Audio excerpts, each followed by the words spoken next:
Então, aqui já não é tão óbvio mais que a gente queira estar tão tomado em taxa de juros como estava antes. Mas vocês ainda estão. A gente ainda está. A maneira como a gente pensa é muito tentar antecipar o que os bancos centrais vão olhar para frente e ajustar aquilo que eles querem fazer. Renato, você pegou exatamente a maior dúvida que existe sobre, né, no mundo dos bancos centrais hoje em dia, que é isso.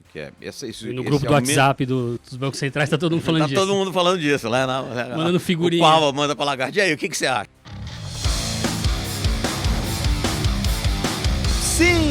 Sim, tá começando mais um Market Makers. Renato Santiago, seja bem-vindo, tudo bom com o senhor? Tudo bem, e você, Salomão? Prazer estar aqui de novo. Tudo ótimo, tá preparado para uma aula de inflação? Tô preparado porque eu tô precisando de uma, viu? Ah, é? Não tô entendendo muita coisa, não.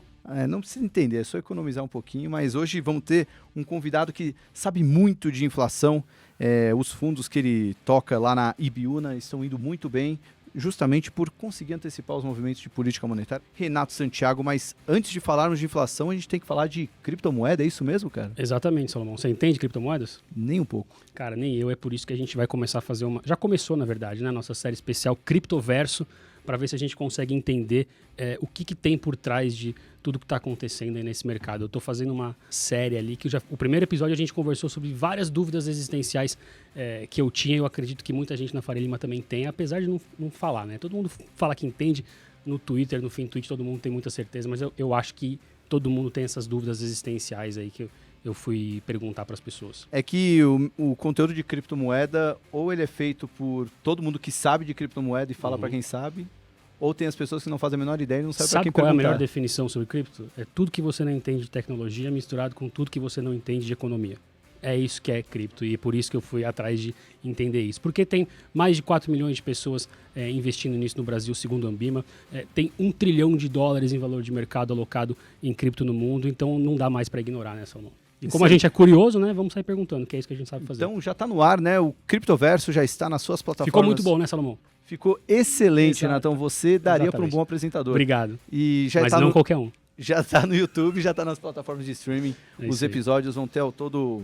Vão ser vários episódios. Vão ser vários episódios. Então não deixem de acompanhar. Agora vamos voltar para o papo de inflação, porque nosso convidado, ele nasceu no Rio Grande do Sul, foi violinista dos 15 aos 19 anos, quase estudou história, mas decidiu entrar no mundo do mercado financeiro. Estudou economia, né, Rodrigo? Economia. Fez economia, um início de carreira improvável para quem se tornou aí um dos maiores gestores multimercados da história desse Brasilzão. Ele já foi sócio da JGP, economista-chefe da Garantia, diretor de política monetária do Banco Central e em maio de 2010 fundou a Ibiúna junto com o Mário. Sabe o Mário, Renatão? Que Mário, Salomão? O Mário Torossi, que também foi diretor do Banco Central. Os dois trabalharam entre 2004 e 2010, o Rodrigo primeiro de 2004 a 2007 e o Mário de 2007 a 2010. Os dois se juntaram, fizeram a Ibiúna e o resto é história, né? A Ibiúna hoje já tem 30 bilhões em ativos sob gestão, espalhados nas estratégias de ações, crédito, previdência, mas o carro-chefe é o fundo multimercado, o Ibiúna Red STH, que inclusive está reaberto aí na sua plataforma de investimentos mais próxima. Mas, Salomão, por que o Rodrigo está aqui, cara? Bom, a história da Ibiúna já ajuda a explicar, né? O assunto mais importante, mais assustador do mercado hoje é a inflação, né? Todo mundo quer saber o que vai acontecer com a inflação, porque vai afetar diretamente as taxas de juros no mundo todo. E não tem ninguém mais preparado no Brasil que a turma da Ibiúna, porque tanto o Mário quanto o Rodrigo já ficaram aí um tempão no Banco Central, né? Diretor de política monetária. Foram, não sei se vocês contaram as reuniões do Copom, eu fiz as contas aqui, foram mais de 50 reuniões, né? Não sei se vocês 47. sabem. 47? Então errei a conta, Renatão, mas tudo bem. Mas a casa é focada em operar ciclos de política monetária, né? Quem acompanha a Ibiúna sabe muito bem que eles estão bem focados em inflação, juros, câmbio, né? Pela experiência que eles tiveram e até pelos resultados, né, dos fundos, né? Grande parte do alfa gerado está nessas estratégias, né? O Ibiúna Red STH, ele vem tendo uma performance muito positiva, tanto no ano quanto nos últimos 12 meses, 24 meses, 60 meses, desde o início, lá em dezembro de 2012, em todas essas janelas, ele tem entregado mais de 200% do CDI, né? depois dessa longa apresentação, vamos passar a palavra para Rodrigo Azevedo. Muito obrigado por estar aqui nos estúdios do Market Makers. Boa tarde, Thiago, boa tarde, Renato, a todos vocês que estão aqui nos ouvindo. E é um prazer e obrigado aqui pela oportunidade de estar com vocês essa tarde no Market Makers. Bom, a gente já fez uma apresentação longa pra caramba, mas tem alguma coisa que o mercado não sabe de Rodrigo Azevedo que a gente não falou? Vocês criaram uma expectativa elevada aqui, né, do papo, mas enfim. Não, acho que a história que talvez o mercado não saiba é que mais recentemente eu comecei a correr maratonas. Né? Porque assim, o dia a dia do fundo já não... Tá tão tranquilo? Tão tranquilo, né? Não, mas é uma coisa que basicamente dá uma organizada no seu dia, na sua vida. Você todo dia começa com o dia correndo e tal. Você já chega no escritório já muito mais tranquilo, né? Porque todo o gás que você tinha, né? Então você pensa melhor. Para mim tem sido ajudado bastante. Então nos últimos 5 anos tem sido muito útil. E, enfim, estou gostando bastante. Você treina quantas vezes por semana? Eu treino 5 vezes por semana. E como é que é o treino de maratonista? Desculpa, curiosidade. O treino de maratonista, enfim, em geral você treina 4 meses até a maratona e você corre mais ou menos entre 700 a 800 quilômetros de treinamento. Então, na verdade, né, a maratona, na hora que chega a maratona, você fala, pô, é fichinha, né? Já corri, né, muito mais do que isso. Mas é um negócio de basicamente dar o condicionamento para você fazer isso e basicamente toda semana você precisa fazer aí 60 quilômetros, ou né, 50, 60 quilômetros de corrida. Então, enfim, é tempo suficiente para você pensar bastante sobre as estratégias do fundo, você fica lá correndo. Né? Por outro lado, também tem um elemento social, curiosamente. Você imagina que corrida é um negócio meio solitário, mas, na verdade, né, sempre tem um grupo que corre junto e você fica lá falando besteira e tal e tudo. Então, é um momento do dia também bom para... Tem resenha para maratonista. Também, né? Então... Sensacional. Enfim. Tem muita gente que compara o mercado financeiro a correr uma maratona, né? Que é sempre no longo prazo. O Rodrigo leva ao pé da letra isso aí. Isso aí, realmente... Bom, Rodrigão, vamos começar então o papo sobre... acho que a gente quer abrir a sua carteira, saber o que você está fazendo, até explicar um pouco da estratégia do Ibiúna Reg STH, porque está indo tão bem, mas o tema central é a inflação. Então, acho que a gente pode começar falando um pouco desse assunto, né? Por que essa temática ganhou tanta importância no mercado e como é que isso está se refletindo nas posições de vocês na carteira dos fundos multimercados. Ótimo. De fato, esse é uma pena que esse é um tema que tenha voltado a ser tão relevante, não só no Brasil, mas no mundo. Né? Todos nós passamos uma fase longa que nós achávamos, né, inclusive durante o mundo, dos últimos 20, 30 anos, a inflação não foi uma preocupação, em particular no mundo desenvolvido. No Brasil até voltou a ser, mas nós achávamos que tínhamos domado, né, o dragão da inflação. E eis que ele surge e necessita agora um tratamento intensivo para que seja simplesmente um episódio temporário, né? Seja no mundo, seja no Brasil. E ocorre que, né, o mundo está desacostumado com isso. Então, na hora que surge um evento desse, a gente está vendo nos Estados Unidos, a gente fala muito do Brasil, mas os Estados Unidos está com a maior taxa de inflação dos últimos 40 anos. Né? O índice de inflação que saiu a semana passada nos Estados Unidos está acima de 9%. 9% é uma inflação alta para padrões brasileiros, né? Mas a gente já viu no Brasil, inclusive recentemente, em 2015, a inflação chegou a bater um pouco mais do que isso antes desse episódio atual. Né? Agora, 9% nos Estados Unidos é algo não observado desde o começo dos anos 80. Isso não está acontecendo só nos Estados Unidos, né? A gente vai para a Europa, está com taxas similares a isso. Né? A gente vai, né? Então, em vários países do mundo emergente, nós estamos vendo níveis de inflação que a gente não observava há muito tempo. E, logicamente, a inflação é muito perverso do ponto de vista social, né? Porque ela afeta desproporcionadamente as pessoas de camadas mais desprotegidas e mais baixas. Né? Então, inclusive, né, ela tem uma implicação grande do ponto de vista de político. Né, porque isso mina a sustentação política de qualquer governo, mina a credibilidade. Enfim, então, há vários elementos, né, que extrapolam simplesmente a questão do investimento em si, né, de que a volta da inflação é um problema grande para o mundo. Né? E agora a gente está então, na fase de tentar antecipar como é que os bancos centrais, né, vão lidar ou estão lidando com esse problema. Eles estão sendo bem-sucedidos? Eles estão à frente do problema, né? E essa tem sido a temática que, logicamente, né, dada toda a experiência que Mário e eu temos, né, antes de fazer a Ibiúna, né, cada um de nós tem mais de 25 anos de mercado já, incluindo a Ibiúna, né, e com experiência dos dois lados do balcão, né, tanto do setor privado como o privilégio aí de, como você mencionou, um período à frente de uma diretoria do Banco Central. Né? Então, esse é um tema que nos é muito caro e que a gente, né, tem muita coisa que a gente não sabe, né? Mas esse é um assunto que acho que a gente conhece um pouco, né? E, portanto, a gente tende a focar naturalmente, em particular nesse momento, né, a nossa atenção para esse tema, que é um tema que a gente tem grande familiaridade. E o resultado básico disso aparece na cota. Me chamou a atenção, né, até que você falou que quase foi estudar história, eu queria perguntar sobre isso. Pelo que você falou, parece que o mundo esqueceu, né, os banqueiros centrais, os diretores esqueceram um pouco o que era inflação e como lidar, e agora a gente está aqui, né, nesse contexto cheio de inflação. Por que você acha que isso aconteceu? No mundo desenvolvido, passou um longo período, de fato, com a inflação cadente, quer dizer, o mundo desenvolvido, inclusive, sofreu muito com a inflação na década de 70, né, e houve uma série de políticas, né, seja de bancos centrais, sejam políticas estruturais, de reformas de mercados e flexibilização de regulamentação, que permitiram colocar a inflação em uma trajetória de queda no mundo desenvolvido. Então, nos anos 90, em particular, isso foi muito bem sucedido, né? A adoção ampla de regimes de metas de inflação, que a gente adotou no Brasil em 99 e no mundo começou no começo dos anos 90, né? A condução, o advento do Banco Central independente. Enfim, houve uma série de fatores que fizeram com que a inflação entrasse numa trajetória de baixa e, nesse século, ele foi exacerbado por algumas tendências estruturais. Né? E, usualmente se citam 3 fatores disso. Né? Há um fator demográfico, né? O fato de que a população está ficando mais velha, né? Isso basicamente tem um impacto grande sobre disponibilidade de força de trabalho e velocidade de crescimento.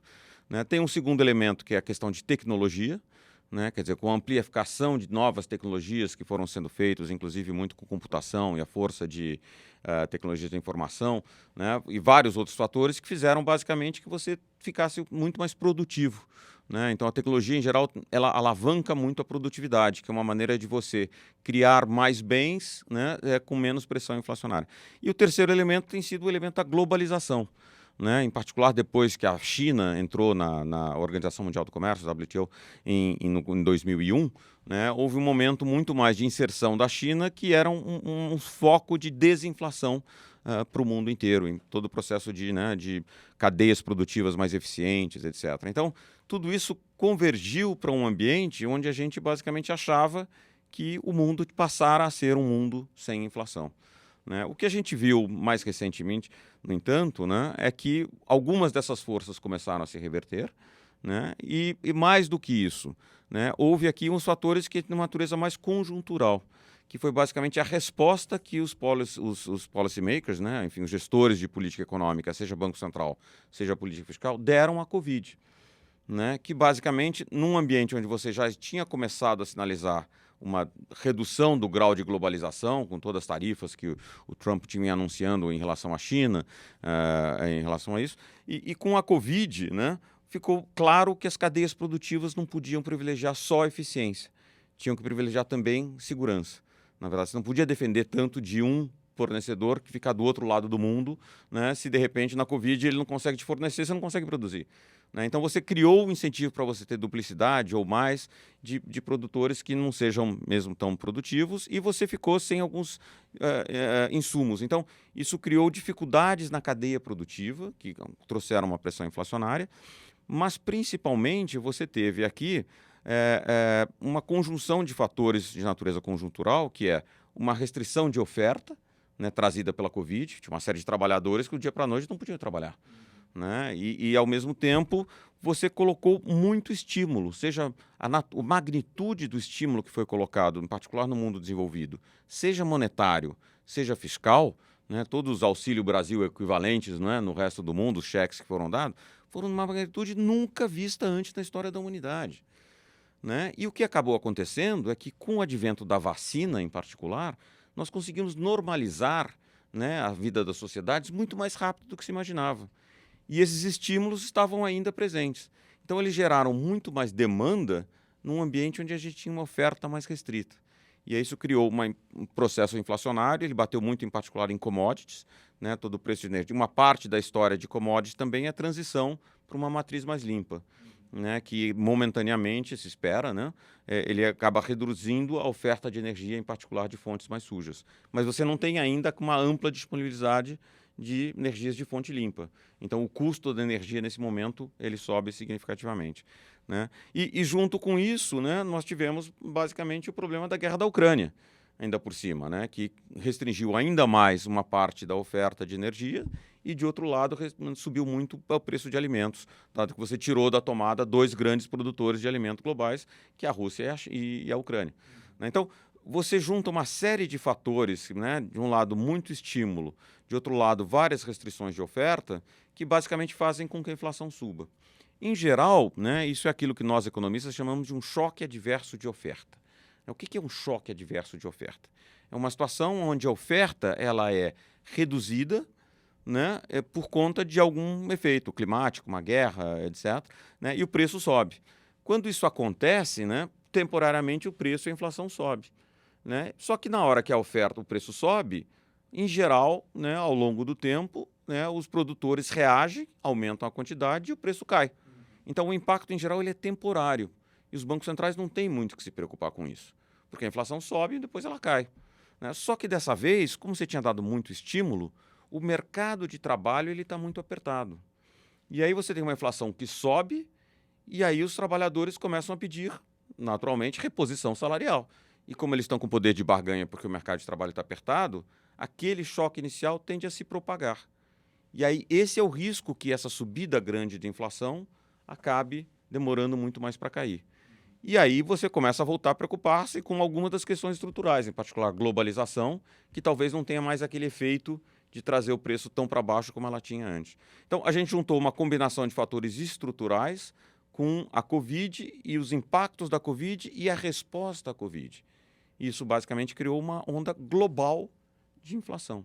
Nossa, Que é exatamente o momento que a gente está tendo. Que a gente pode discutir isso para vários países, e inclusive o Brasil não é exceção disso aqui. Excelente, Rodrigo, que nesses 5, 10 minutos a gente conseguiu ter um verdadeiro resumo aqui, foi passando um flashback aqui mental de vários momentos desses 3 anos que a gente vem acompanhando o pré-pandemia, a pandemia e a reação dos mercados e dos governos, e todos esses problemas que alguns foram até silenciosos, nessa questão da falta de insumos, né? Principalmente, acho que os semicondutores foram talvez a peça-chave. Um exemplo em tela relevante, sem dúvida. Que você começava a perceber claramente que algo maior poderia acontecer, né? A questão da transição de matriz energética era algo que parecia estar sendo feito de uma maneira um pouco descasada e piorou ainda mais com o conflito entre a Rússia e a Ucrânia, né, que acabou colocando em xeque toda a energia no velho continente e afetando o mundo como um todo por causa também da produção de alimentos. Enfim, são todos vários fatores, né, que mostram que essa inflação, de fato, que por muito tempo foi dita, né, que é uma inflação temporária, um problema temporário, mas de temporário acaba não tendo nada, né? Então, mas essa que é a história, né? Porque quando, em geral, é um choque de oferta, de fato ela é temporária. Né? Porque ela deu uma geada grande que cortou a oferta de soja. Né? Aí o preço da soja sobe. Só que quando o preço da soja sobe, na próximo plantio, os produtores de soja produzem muito mais soja. Aproveitar o preço mais e aí alto. aumenta muito a oferta e o preço cai. Né? Então, não tem muito que o Banco Central precise ou possa fazer nesse caso, né? A resposta técnica de política monetária a um choque de oferta, né? Existe um termo que se usa, né? Você acomoda os impactos primários e combate os impactos secundários. Né? Uma palavra, um jargão aqui bacana. O que significa isso? Né? O preço da commodity subir, a gasolina subiu, o impacto dele na inflação não tem problema. O problema é se aquilo acabar a gerar aumento, né, do preço do corte de cabelo porque o preço da gasolina subiu. Né? Então, esse aqui o Banco Central pode tocar. Então, ele tenta combater o impacto secundário. Né? E o que aconteceu, em particular no mundo desenvolvido, é que achou-se até uma boa parte do ano passado que a maior parte desse choque era simplesmente primário e que ele ia arrefecer. Só que o que acabou acontecendo é que você teve novos choques e você pegou o mundo no momento que estava crescendo bastante na volta da pandemia e com o poder de barganha de que esse choque fique muito mais prolongado. Aí o Banco Central tem que atuar. E aí tem que pisar no freio, e é exatamente isso que a gente está vendo. E esse é o mapa geral da história da performance do STH nos últimos 3 anos, só para te dar um exemplo. Quer dizer, você mencionou aqui, né, e colocando números, né, nos últimos 3 anos, o fundo deu 50%, quase 51% contra o CDI de 16,5%. né? E todos os anos, nesses últimos 3 anos, a gente fez bastante dinheiro. Aonde a gente fez isso? Né? Quando volta 3 anos, a gente está em julho de 2019. Pô, olha tudo o que aconteceu de julho de 2019 para cá.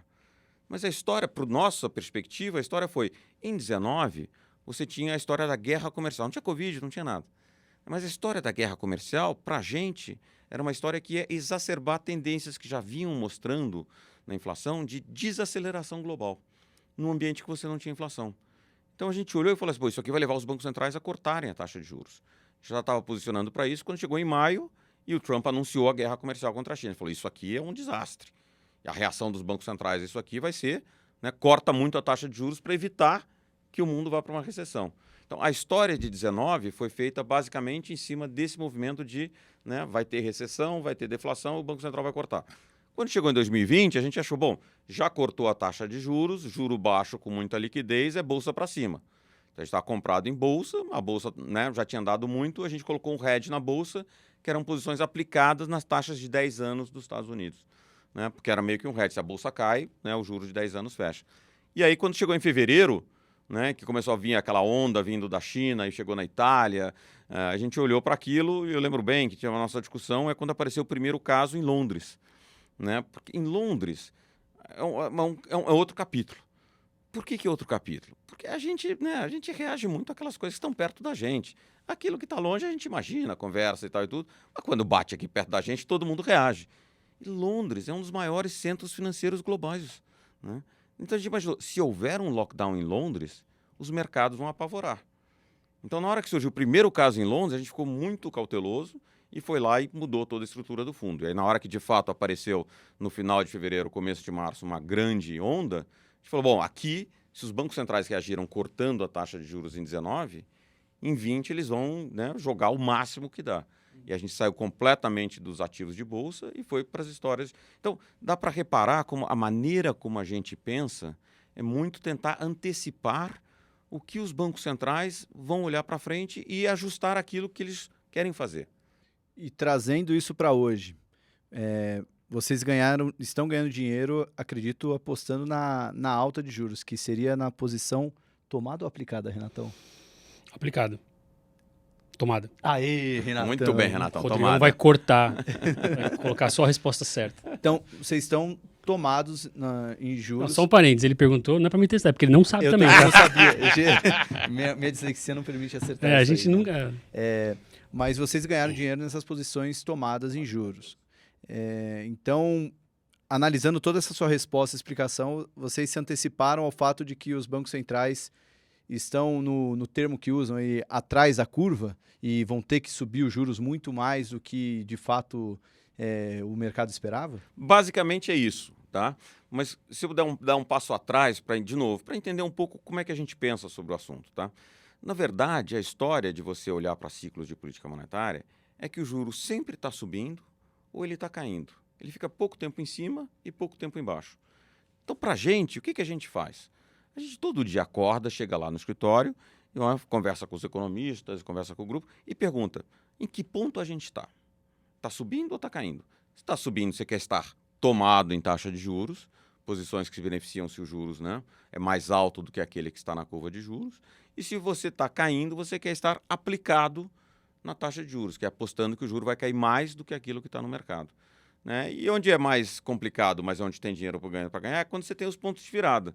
Está subindo, chega lá em cima e vira, ou está caindo, você chega lá embaixo e vira. Então, em 2019 e 2020, a gente estava para baixo. Quando chegou o segundo semestre de 2020, a gente falou e falou assim, olha, o juro já está no mais... Todo mundo jogou, o Brasil jogou o juro para 2%. Imagina, 2%. Quando você imaginou, jamais que o juro no Brasil podia ir para 2%. Não, pois é, no Brasil foi para 2%. No Chile, foi para 0,5%. Nos Estados Unidos já tinha ido para 0, mas eles chegaram e expandiram o balanço do mundo em 4 trilhões de dólares. Então, assim, todo mundo jogou, né? Aquela expressão americana de jogar a pia, né? Na inflação para evitar o pior, né? Então, está todo mundo embaixo. Quando o segundo semestre, a economia voltou super rápido. Aquela volta em V que o Paulo Guedes sempre fala do Brasil e tal, foi mais ou menos todo mundo aconteceu. Porque todo mundo jogou muito estímulo monetário, muito estímulo fiscal e, ao mesmo tempo, apareceu uma vacina. Muito mais cedo do que todo mundo esperava. Então, tudo deu uma normalizada, entre aspas, muito mais rápido do que se esperava. As economias voltaram e os bancos centrais continuaram com o juro lá embaixo. Então, aquilo para a gente, do sinal de, pô, a gente está embaixo, o próximo movimento é para cima. Né? Mesmo porque o juro estava em 2, né? Vai para quanto aqui? Né? E fala, 2 pode subir bastante. A gente imagina, pode subir para 6 no Brasil. Né? Pô, 2 para 6 era bom. Né? Enquanto 2 para baixo eu achava que não ia. Lá fora estava em 0, vai cair quanto mais? Né? Vai para quanto? Vai negativo? Vai quanto? Né? Não, para cima pode ir bastante. Então era completamente assimétrico naquele final de 2020, começo de 2021, você tomar a taxa de juros. E a gente basicamente saiu tomando taxa de juros por vários países do mundo. Em 2021, essencialmente, a gente tomou em mundo emergente, né, que tipicamente são países que têm uma estrutura mais frágil, um histórico de inflação mais alta, e, portanto, né, fariam com que os bancos centrais agissem mais cedo do que se esperava. Então, a gente ganhou muito dinheiro no Brasil, no Chile, no México, na Polônia, na República Tcheca, em Israel. Né? E aí, quando chegou esse ano, a gente achou que esses caras todos já tinham subido bastante a taxa de juros, mas tinha ali um conjunto de pessoas, né, ou de bancos centrais que ainda estavam com o juro muito baixo. Que estava com o juro 0. A inflação nos Estados Unidos subindo, caminhando, indo lá para 6, 7, e o juro nos Estados Unidos 0. Na Alemanha, a mesma coisa. Ele falou, cara, então aí esse ano a gente basicamente shiftou muito mais para o mundo desenvolvido. E essa é a história, o que a gente não imaginava, né, porque pô, a gente faz muita coisa e tal e tudo, mas né, presciente de guerra da Ucrânia e geopolítica, eu confesso que a gente não é a nossa expertise. É que ia ter uma guerra como a da Ucrânia, que exacerbou essas tendências inflacionárias de uma maneira impensável. Né? E aí isso fez com que tudo aquilo que a gente imaginasse que ia acontecer ao longo de todo o ano acontecesse em 2, 3 meses. Saiu correndo, todo mundo saiu correndo tentando subir muito mais cedo. Né? Então, essa foi a história, basicamente, do primeiro semestre desse ano. Então, a gente chegou no momento aqui agora, por outro lado, que todo mundo já está, as curvas de juros já estão com previsão de que os bancos centrais vão ter que subir muito a taxa de juros. Então, aqui já não é tão óbvio mais que a gente queira estar tão tomado em taxa de juros como estava antes. Mas vocês ainda estão. A gente ainda está, mas as posições são muito menores porque, né, enfim, você pega o juro no Brasil, não é mais 2. Já está em 13,25. Até acho que vai subir um pouco mais. Mas assim, né? Pô, antes, talvez, a assimetria do trade de juros, aqui ele já é completamente diferente. Mas vocês estão no emergente, no desenvolvido, ou só no desenvolvido agora? Então, o grosso da posição que a gente tinha de emergente, como os emergentes saíram na frente e subiram muito mais, né, a assimetria nos emergentes ficou muito pior do que no mundo desenvolvido. No mundo desenvolvido, a nossa avaliação é que a inflação ainda tem que surpreender mais. Tá? Existe uma discussão se a inflação atingiu o pico ou não. Provavelmente está atingindo o pico nos Estados Unidos, na Europa e tal. Mas a questão que a gente acha é que na hora que ela começar a cair, ela provavelmente vai cair mais devagar e vai se estabilizar num patamar mais alto do que o mercado acredita, pelo menos o consenso de mercado acredita nesse momento. O resultado disso é que ele vai exigir uma ação muito mais forte e durante mais tempo dos bancos centrais do que aquilo que está precificado no mercado. Portanto, a gente continua gostando dessas posições, mas, de novo, o juro nos Estados Unidos não está mais em 0. Né? O Fed já está preocupado, etc. Então, aqui é um momento onde a gente ainda tem essas posições, mas elas são muito menores. Só para dar um pouco de cor nesses números, a inflação hoje nos Estados Unidos está girando perto de 9. Exato. O mercado estima que ela pode voltar para quanto? A estimativa que ela possa cair, né, até o final do ano é alguma coisa mais próximo de 6. Né? E a questão básica não é essa. Né? A questão é para onde ela vai atuar, chegar no médio prazo. Tem aqui um elemento, é importante dar uma volta para trás, tá? Que é super importante quando a gente pensa sobre juros e política monetária e inflação. Que é um fato estilizado em política monetária, que é o seguinte: política monetária opera através de defasagens, que são longas e variáveis. O que significa essa frase? Ela significa que demora tempo entre você mexer a taxa de juros e você conseguir fazer a inflação caia ou suba. Por quê? Porque quando você sobe a taxa de juros, você precisa fazer com que a dona de casa deixe de comprar a geladeira, fazer com que a empresa deixe de fazer investimento, porque ficou mais caro. Né? Prefere poupar mais do que gastar, porque o juro agora é melhor. Né? Aí, na hora que você faz isso, vende-se menos, investe-se menos, aí você basicamente, né, contrata menos ou dá menos aumento de salário, tem menos poder de compra e a pessoa compra menos. E aí, como compra menos, o empresário não consegue subir tanto o preço. E a inflação cai. Pô, toma um monte de tempo até você fazer tudo isso. Né? Então, assim, no Brasil, em geral, estima-se que você toma alguma coisa como 12 a 18 meses para você mexer na taxa de juros e impactar a inflação. No mundo desenvolvido, nos Estados Unidos, em geral, você pensa 2 a 3 anos. Então, assim, quando a gente olha para a inflação no Brasil nesse momento, ela é resultado de decisões que foram tomadas um ano atrás, quando o juro ainda era 6%, 5%. Já tinha começado a subir, mas não era 13%. Né? Então, tem um monte de gente que fala, pô, como é que a inflação está aqui com o juro a 13%? Porque o juro a 13% vai ser sentido daqui a 12 meses. Né? Então, esse é um elemento importante quando a gente pensa exatamente de qual é, né, a desaceleração e o que o Banco Central americano, que era a sua pergunta, está olhando e o que o mercado está olhando. O mercado ainda acha que a inflação vai voltar muito próximo para o que é a meta, assim, em 2023, 2024, daqui a 2 anos, quando a política monetária fizer efeito, muito próximo do que é a meta do Banco Central, que é uma meta de núcleo de inflação próxima a 2%. Né? Você olha a precificação do mercado, o mercado hoje em dia acredita que isso vai voltar para lá. Né? A nossa avaliação é que, com a quantidade de aperto que está precificado nesse momento, vai ser muito difícil você entregar aquela inflação. Então, o resultado básico é assim, acho que precisa de ter mais aperto para entregar aquela inflação em 2023 e 2024. Então, a inflação no final de 2022 é pouco importante, no sentido de que não há nada que qualquer banco central, a essa altura do campeonato, em meados de julho, possa fazer sobre a inflação do final do ano. Você está mirando a inflação de 23, a inflação de 24. Né? Então, essa que é a avaliação. Né? É muito mais importante você olhar a inflação de médio prazo.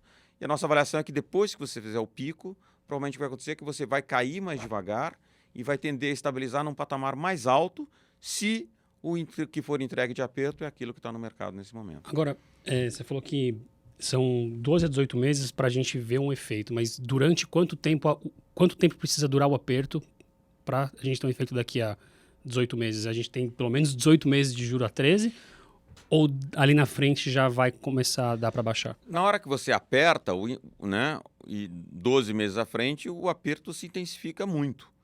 Né? Você trouxe de 2 para 13. Né? Tá indo de 12 para 13,75, 14. Né? Então, assim, você vai passar um tempo, 6 meses, a jurar 14, 14 é bastante juros, tá? Então, isso provavelmente vai trazer a inflação para baixo. O que a gente não sabe ainda é quanto que vai trazer para baixo.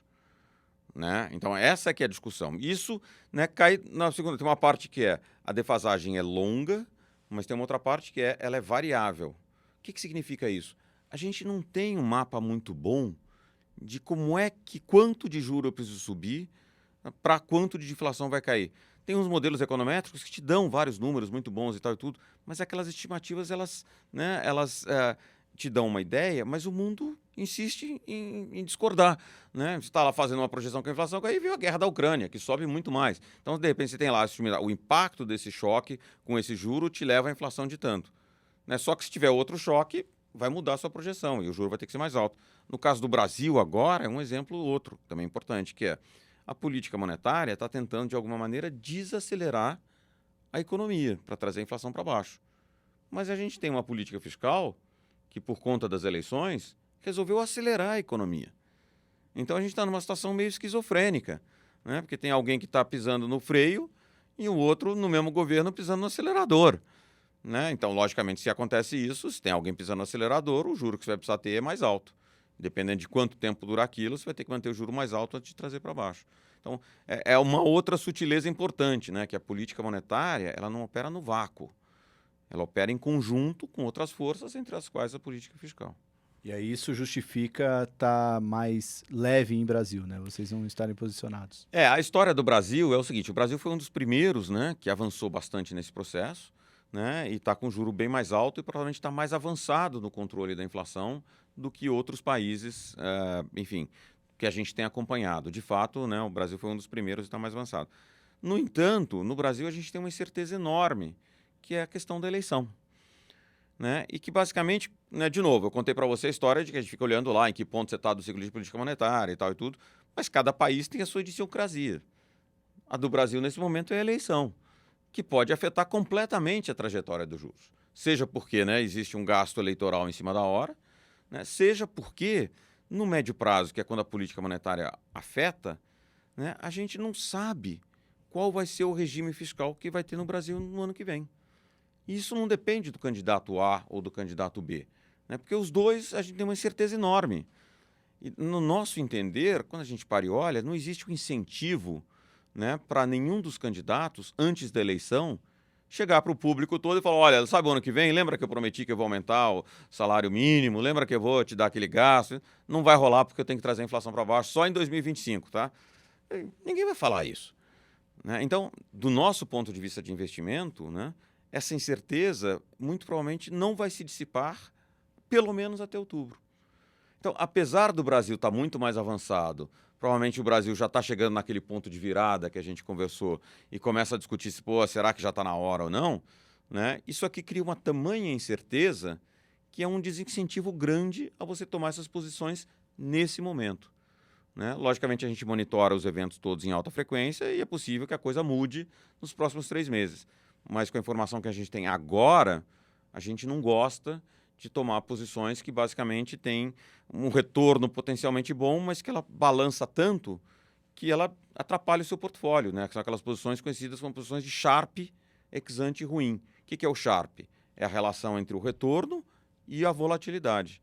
Então você pode ter um negócio, pô, é muito bom, mas ele balança tanto que ele não é tão bom, entendeu? Então, enfim, de uma maneira geral isso se aplica para os juros, mas no caso do Brasil ele aplica para todos os outros ativos, aplica para a bolsa, para o dólar, aplica para crédito. Então, de uma maneira geral, está muito leve em Brasil nesse momento por conta disso. Você falou das idiosincrasias. Hoje, eu acredito que o problema global afeta muito mais o Brasil do que o nosso problema atual, que é a eleição, né? Uhum. Que, não digo um problema, porque acho que o problema seria não ter eleição, né? Mas a Claro, volatilidade... sem dúvida, sem toda a razão. Mas passado esse evento, que eu não acho que vai passar tão rapidamente da inflação global, mas corre-se o risco do Brasil, dessas idiosincrasias, afetarem ainda mais o Brasil ano que vem? Sendo mais prático, você acredita que, dependendo da barbeiragem que a gente fizer ano que vem, essa Selic, que hoje já está perto dos 14, pode até subir ainda mais? Ou você acha que, por a gente já ter feito bem essa lição de casa, esse risco de subir a taxa de juros é impensável? A gente sempre gosta de separar na IBU as coisas que são possíveis daquelas que são prováveis. Então, é possível? É possível, mas ela parece pouco provável. Tá? Por quê? Porque a questão básica, para a Selic subir muito mais, você teria que ter um tamanho de descontrole fiscal que basicamente ia forçar uma perspectiva de inflação, de dívida que ia explodir, o câmbio ia andar muito e você ter que subir muito mais a taxa Selic. Eu paro e olho, né, e acho que nenhum presidente, de novo, A ou B, eleito, tem um incentivo, no seu primeiro ano de mandato, criar o caos. Então, eu acho que o incentivo que existe ali, nós como... eu, como economista, gosto de pensar que as pessoas reagem a incentivos. Né? Eu acho que o incentivo que existe nesse momento é alguém fazer um ajuste.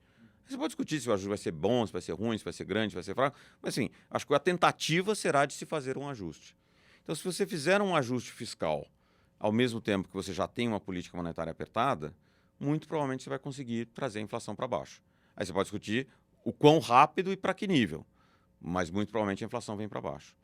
Tá? Mas a idiosincrasia que a gente tem olhado mais para o Brasil nesse momento, que eu acho que é particularmente importante, não tem nada a ver com a eleição. E que eu acho que faz, mas no entanto faz o Brasil um pouco diferente do resto do mundo. Tá? Que é o seguinte, o Brasil a gente tem uma memória inflacionária muito alta, porque a gente viveu com inflação durante muito tempo, muito recentemente. Né? Então, no Brasil, a gente tem mecanismos formais e informais de indexação à inflação passada que são muito presentes no nosso dia. Então, o seu aluguel é ligado ao IGP, inflação passada. Né? Enfim, o teto de gastos, que é a âncora fiscal do governo, ele é reajustado pela inflação passada. Né? Você vai, primeira coisa que existe demanda salarial é o quê? Reposição das perdas salariais. Que é o quê? Me dá a inflação passada. Né? E por que isso? Porque a gente tem um histórico de inflação alta. Quando a inflação é muito tempo 2%, ninguém está preocupado muito com a perda inflacionária passada. Está muito mais preocupado com o poder de mercado, com o ganho de produtividade e tal. Né? Então, mas num ambiente onde a inflação sistematicamente é muito mais alta, esses mecanismos continuam muito presentes. E isso cria um link entre aquilo que eu chamei do choque primário e do efeito secundário. Porque você tem uma inflação grande, né? Um choque grande de petróleo, de combustível, que joga a inflação para 10, se você não tem reajuste automático, basicamente o que acontece? Aquilo lá tende a se dissipar. e a não ser que você tenha muito poder de salários de trabalhadores conseguir repassar esse preço para frente. Mas se o reajuste já é automático, o que acontece? Aquele subida de 10% da inflação por causa de um choque da Ucrânia e tal, ela vira aluguel que sobe 10%. E se o seu aluguel subiu 10%, você vai pedir 10% para o seu chefe, preciso de pelo menos 10% de aumento, porque meu salário subiu isso. Né? A escola vai ter que subir isso, porque o aluguel da escola subiu. Então, na verdade, quando todo mundo começa a reajustar para 10%, aquele choque inicial da gasolina vira inflação. Então, e vários países do mundo que não têm esse histórico de inflação passada, esse link é muito mais tênue. Então, no Brasil, a gente tem que tomar muita atenção quando a gente tem um choque dessa magnitude, porque a chance dele se perpetuar é muito maior. O resultado básico disso é que o Banco Central tem que atuar muito mais cedo e provavelmente de maneira muito mais forte do que ele teria numa economia que não tem isso. É isso que a gente chama de mecanismo de inércia de propagação da inflação. Então, essa idiosincrasia no Brasil, nesse momento, ela é muito mais importante, inclusive, do que alguns outros fatores. Mas é um fator que a gente tem olhado muito de perto. Aproveitando que você deu essa aula aí de inflação aí no Brasil, em algum momento você falou das posições em emergentes, pois eles eram países que poderiam sofrer um desarranjo maior de inflação e tudo mais. Existe um checklist de o que faz um país ser estruturalmente inflacionário? Por que inflação está tão quase que enraizada na cultura brasileira, né? E a gente acaba tendo que conviver isso de uma maneira muito mais natural do que um país desenvolvido. Por que países emergentes estruturalmente são inflacionários e os desenvolvidos não? Enfim, há muitos países emergentes, né? Quando a gente generaliza, né, a gente pode falar, Malásia é um país emergente que não tem uma tradição de inflação como tem, né, a Venezuela. Bom, então podemos focar no Brasil. Então, assim, mas olhando, né, enfim, em geral, né, a raiz da inflação é um problema de fiscal, né, uma incapacidade de você conseguir manter as contas em ordem e que de alguma maneira está ligado à ideia de que você vai, em última instância, imprimir, entre aspas, né, para poder pagar a conta que você não consegue pagar, não consegue rolar dívida. Né? Então, quando você tem países que têm, de um lado, né, uma incerteza grande sobre a questão fiscal, esses países tendem a ter um horizonte mais inflacionário. A outra coisa que é importante, né, aí são questões mais estruturais da economia. Né? Economias que são muito abertas, né, elas tendem a importar mais preços do resto do mundo, que em geral não tem muita inflação. Então, tem muitos países asiáticos, por exemplo, que o fato de você ter uma economia muito mais aberta, você importa níveis de preço e você mantém competição no produtor local e, basicamente, o poder de preço é muito menor. O Brasil é uma das economias mais fechadas do mundo emergente. Né? É uma economia muito fechada. Então, tem pouca competição de produtos externos no Brasil. E, além de tudo, é uma economia muito oligopolizada, né? Onde cada setor ele tem um número pequeno, de uma maneira geral, de participantes e players. Né? Então, esse é o tipo de ambiente que favorece um ambiente de você ter mais inflação. A combinação, né, de histórico de contas fiscais que não foram bem conduzidos, tá? Com essa questão estruturais, seja de abertura da economia, seja de estrutura globalizada. E no Brasil adiciona-se tudo isso à questão que eu mencionei, né, dos mecanismos de indexação à inflação passada. Né? Você tem, no mundo emergente, né, o que acontece muitas vezes foram bancos centrais que não deram muita atenção a essa questão. Seja, né, você tem um problema de origem fiscal originalmente e que acaba virando um problema de banco central que não consegue controlar. Acho que o melhor exemplo é a Argentina, né, que basicamente acomoda, sempre tem um banco central que acaba financiando os gastos do governo e o resultado disso é sempre muito mais inflação. Tem uma outra característica que eu acho que aqui o Brasil, né, se graduou, vamos chamar assim, né, enfim, cerca de 15 anos atrás, que é basicamente o problema das contas externas. Né? Quando você tem uma conta externa que você basicamente, né, você gasta mais dólar do que você gera dólar, em última instância, é mais ou menos isso. Né? Você importa mais do que você exporta, né, e você não tem capitais suficientes para financiar isso. Você, em geral, tem um buraco nas suas contas externas.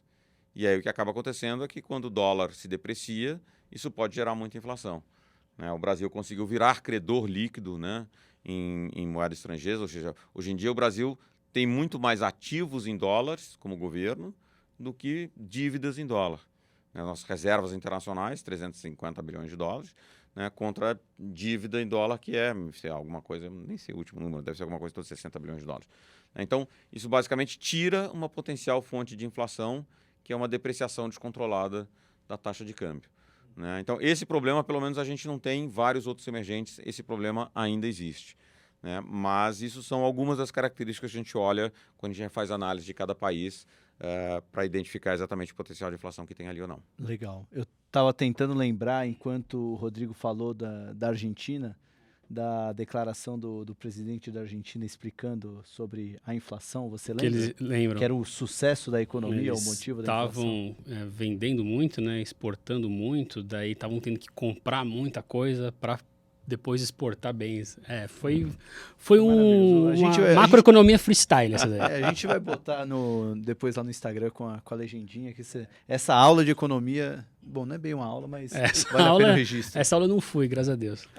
Não, mas, Rodrigo, você falou ali, acho que a sua primeira ou segunda resposta, que o mundo antes da pandemia estava achando que era anti-inflacionário, né? Que não existia mais inflação por causa de tecnologia, globalização e demografia, né? Se eu me lembro bem.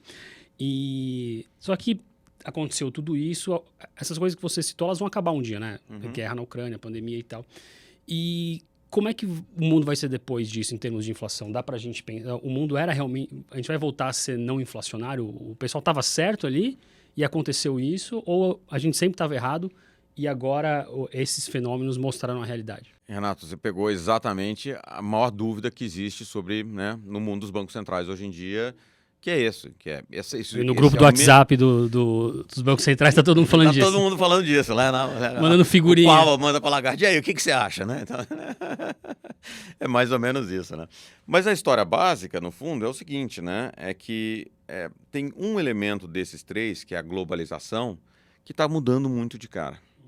Tem outro elemento, que não era desses três, mas que está entrando em tela, que é essa transição para uma nova matriz, que indica que haverá uma escassez de fontes de energia durante um período razoável. Existe um terceiro elemento que eu acho que é um pouco diferente, que é o seguinte: o nível de dívida dos governos pós-pandemia, ele é muito mais alto do que ele era pré-pandemia. Então, algumas pessoas acham que a combinação desses fatores, né, podem fazer com que aquela dinâmica de inflação que a gente via antes se altere, né? Mas é possível que não, isso a gente não sabe, né? O que a gente sabe é o seguinte, é que se os bancos centrais não fizerem uma ação a tempo para garantir que a inflação vai cair, aumenta muito a chance que, de fato, você não consiga voltar para aquele mundo de estabilidade de preços, ou seja, de baixa inflação. Então, no fundo, a história básica é assim: nós não sabemos. Né? Quando eu falo nós, a nossa comunidade de economistas, né? Eu não sou mais banqueiro central, né? Mas eu ainda sou um economista. E aí, quando eu digo assim, os banqueiros centrais, mas o setor privado, não existe alguém que tem uma bola de cristal que sabe a resposta para essa pergunta. E aí vem um elemento que eu acho que é muito curioso, né? Que política monetária tem um elemento parecido com gestão de fundos. Que, no fundo, a história toda política monetária é uma gestão de riscos, né? Porque o futuro é incerto. Você sabe que você sobe a taxa de juros, mas você não sabe quando ou quanto exatamente vai impactar a inflação. Então você precisa decidir em um determinado momento: será que eu subi muito? Em particular porque eu subo e demoro para aparecer o resultado. Será que eu subi pouco? Se eu subir muito, pode ser que eu faça com que a inflação caia muito rápido, mas eu crio muito desemprego. Se eu subir pouco, né, eu preservo um pouco de desemprego, mas a inflação não cai. Então tem um momento que você precisa tomar uma decisão. Você precisa gerir risco. Que risco eu estou disposto a correr? Será que eu estou disposto a correr o risco de que a inflação fique mais alta e o benefício, entre aspas, disso é que a gente tenha um ganho de curto prazo de emprego? Ou será que eu estou tão preocupado com o desemprego que eu vou gerar, né, ou com a inflação que vai ter, que eu preciso atuar incisivamente para fazer lá para baixo? Eu acho que a natureza dessa dúvida de não saber, nesse momento, indica que a ação tardia ou insuficiente de bancos centrais nesse momento, ela pode custar muito caro. Porque se a gente descobrir daqui a 2 anos que a gente está num mundo que a inflação não é mais estável, é muito mais alta, aí você trazer aquela inflação para baixo vai custar muito mais caro. Então, essa é a dificuldade do momento. O que tudo indica é que os bancos centrais nesse momento vão ter que ter uma mão muito mais pesada do que eles tiveram em qualquer momento nos últimos 15, 20 anos. Né? Por quê? Porque o risco de você ficar com uma inflação mais alta no médio prazo, ele parece muito maior do que ele parecia antes. E tem um fato básico em economia, que a gente sabe que um ambiente inflacionário gera menos crescimento ao médio prazo. Então, né, tem sempre esse trade-off entre quanto de desemprego eu crio ou, né, de desaceleração da economia eu crio no curto prazo, em nome de crescer mais no médio prazo. A decisão do Banco Central é isso, a sua atuação acontece ao longo do tempo. Né? Então, mas nesse momento, né, o risco de você correr, de se pegar muito leve, é que a inflação a médio prazo se descubra que você está naquele mundo, ou seja, aquele mundo custa muito caro. Tem um paralelo grande que vem sendo feito com os anos 70 nos Estados Unidos, que foi um ambiente exatamente que você vinha de uma longa, né, período de crescimento com inflação relativamente baixa, enfrentou uma série de choques de energia do petróleo em 73, depois 76, principalmente 79, e a inflação ela subia e os bancos centrais subiam, falavam, não, mas agora eu já subi muito, né, então estou preocupado, não vou subir tanto. E aí a inflação continuava subindo. E na hora que você de fato foi combater a inflação, no começo dos anos 80, a taxa de juros dos Estados Unidos teve que subir para um nível altíssimo e você criou uma recessão nos Estados Unidos e uma recessão global durante o começo dos anos 80 que foi muito relevante para o mundo inteiro. A gente lembra bem a crise da dívida da América Latina dos anos 80, os anos depois foi considerado, né, uma década perdida na América Latina, etc., muito por conta da reação do Banco Central americano, né, Paul Volcker era o chairman do Fed da época, né, no começo dos anos 80, porque os bancos centrais tinham exatamente estubiado e avaliado mal esse processo ao longo dos anos 70. Então, né, logicamente, os estudantes de história, né, os leitores de história, as pessoas que estão no Banco Central conhecem essa história. Né? E o cara fala, bom, repetir isso eu não posso. E isso é uma das coisas que volta para a sua pergunta. Será que a gente vai voltar para aquele período ou não? Se você não sabe, é melhor você atuar para reduzir a chance que você vai para aquele mundo. Isso significa, nesse momento, infelizmente, pegar mais pesado nos bancos centrais. Ou seja, os bancos centrais têm que estar mais posicionados nisso e até acaba justificando porque, apesar de você acreditar que já está mais perto do fim do ciclo, ainda vale a pena ter uma posiçãozinha aplicada nos juros, porque eles estão nessa direção. Tomada nos juros. Tomada nos juros. Exato. Porque já tá nessa aplicado está chegando a hora, mas por enquanto ainda é tomada. Aplicado a gente tem que fazer uma tatuagem disso. Aplicado para baixo, tomado para cima. Exato. É só... Vai entrar um gestor macro aqui, Renatão? A gente repete aqui, ó. Aplicado é para baixo, tomada é para cima. Aplicado é para baixo, tomada é para cima. Ô, Rodrigo, só uma dúvida aqui operacional, né? Eu sei que é mais fácil a gente ficar aplicado, até que é fácil, né? A gente só ir lá no Tesouro Direto e comprar um título. Agora, como é que faz? Dá para ficar tomado também? Uma pessoa física que nem eu... O aplicado é mais fácil porque você vai no Tesouro Direto e compra um título pré-fixado, né? O Tesouro Direto tem atrelado à inflação, tem o silicado e tal, e tem o pré-fixado. O pré-fixado é uma maneira de você apostar que o juro vai cair. Você vai lá e compra um papel que está falando, ó, daqui a 2 anos você tem um juro de 13%, se o juro nesse período foi 11%, você comprou a 13%, logicamente você ganhou dinheiro, então porque o juro caiu. Então, esse é mais fácil, né? A maneira de ficar tomado em taxa de juros para a pessoa física é mais difícil em geral. Em geral, tem 2 maneiras, né? A primeira, você vai lá difícil, que é você vai lá na BMF e basicamente, né, se registra na BMF e começa a operar contratos futuros. E aí você pega um contrato que se beneficia se o juro sobe, ou tomado em juros. Ou então, da maneira mais fácil, é o seguinte, você investe em gente como a gente, que faz esse trabalho para você. Ah lá, o Merchão RI adora, hein? Parabéns, ó. Renatão fazendo merchans desde 1999. Não foi eu que fiz, não. Não, levantou a bola ali. Isso aí. Pra quem já chamou de zangaro da Faria Lima, agora virou o assistente da Faria Lima. Lima. Mas não foi combinado isso aqui, viu? Foi uma pergunta legítima. Foi legítimo. Agora, você ouviu um termo que eu nunca tinha ouvido. Um título selicado? Selicado. Você já ouviu isso aí? Eu nunca tinha ouvido. Na verdade, tem o selicado, é o título que está registrado no sistema Selic, mas também você usa, né, como jargão para dizer o título que é atrelado à taxa Selic. E o de inflação tem algum nome? Um inflado? Um IPCado? IPCado, que maravilha. É o NTNB, são os títulos atrelados à inflação. NTNB é nota de Tesouro Nacional da série B, que é que te paga a inflação mais alguma coisa. Aí você pode investir com vencimento curto ou nos vencimentos longos, que eu adoro, que são as belongas. Belongas. As belongas. Sem mais belongas, então, vamos continuar. Vamos voltar para o papo, então.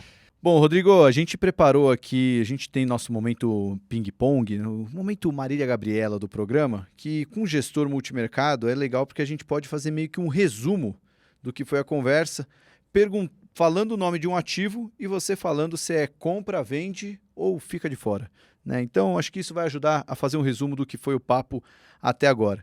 Então, vamos começar com juro emergente, né? Juro de brasileiros e emergentes. Você compra, ou seja, aposta na alta ou fica tomado.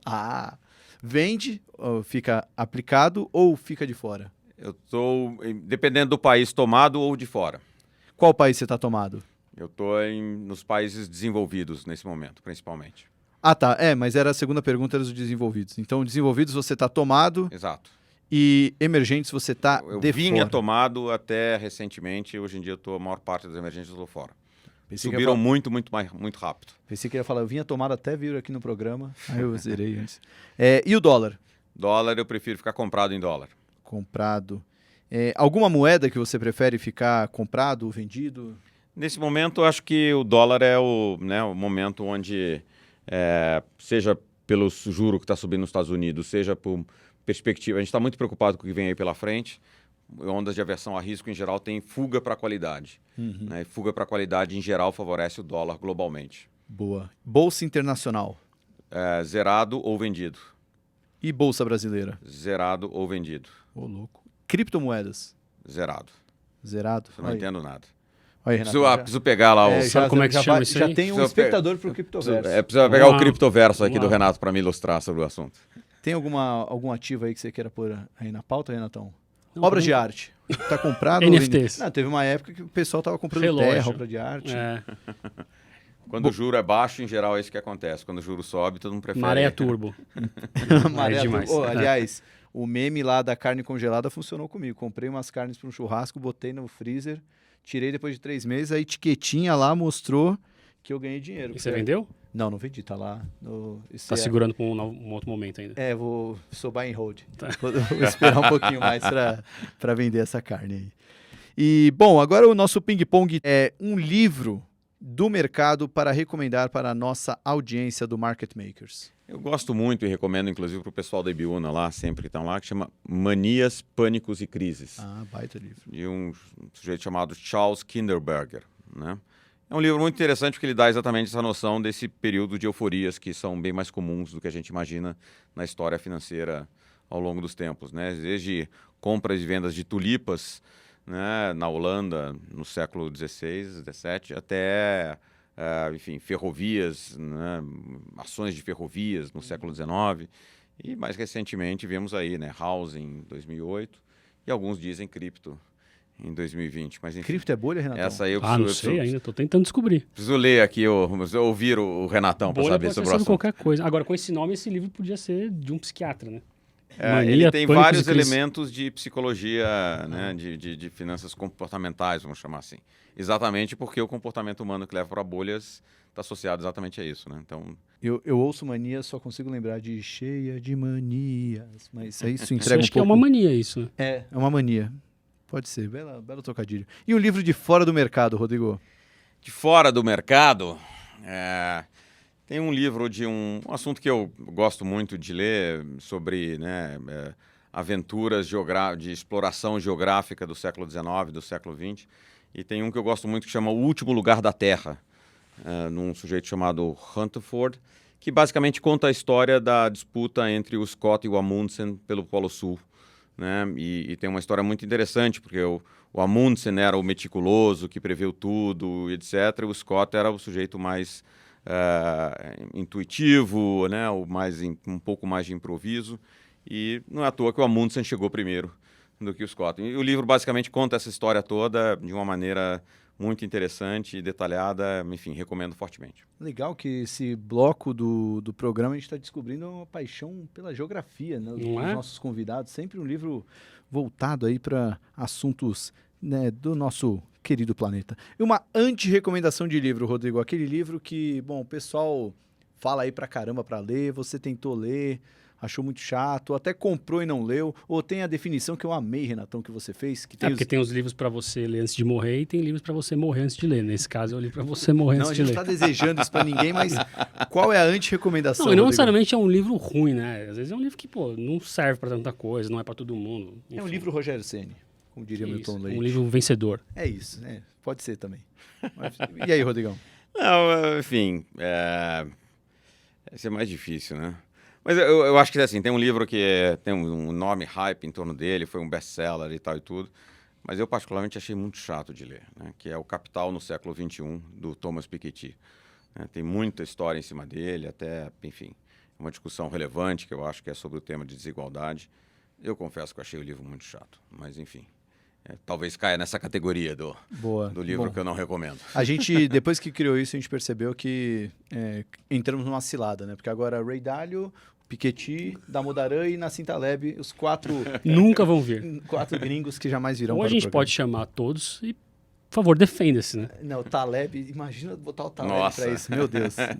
Ia ser um Market Makers animado, entendeu? Você toca sozinho esse programa. Ia ser xingado um pouco, né? O violino continua tocando? Foi uma paixão da adolescência que não toca mais? O violino, enfim, eu gostei muito, foi muito bom. Durante uns 8, 9 anos da minha vida, eu basicamente fiz isso.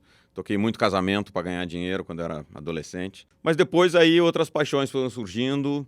E o violino tem uma característica que é o seguinte, né? Quando você não pratica, você perde muito a afinação.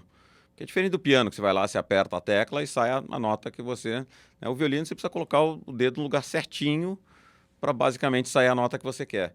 E quando você não pratica, né? Fica parecendo aquele, né, vizinho que tem um gato miando, entendeu?